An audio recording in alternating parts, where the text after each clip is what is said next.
السلام عليكم خوتي خواتاتي المتابعين، تحيه لكم خارج المغرب وداخل المغرب.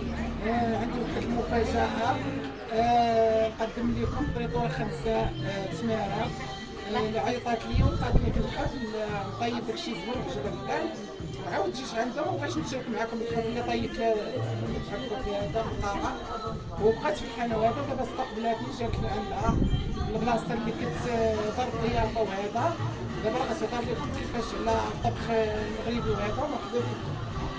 السلام عليكم المتابعين كاملين ديال الشيف القاسمي. كنبغي نشكر القاسمي بزاف لقيت انا وياه في الحفل في القاعه، والله يعطيه الصحه. شنقول لكم الماكله عنده ماشي حيت وحدايا، هادشي راه كنديرو راه بلا فلوس بلا غنعطيه لا حتى شي حاجه. ما شاء الله عليه، البنه والدجاج غزال داكشي كان زوين والناس عجبهم الحال. واليوم دايره على واحد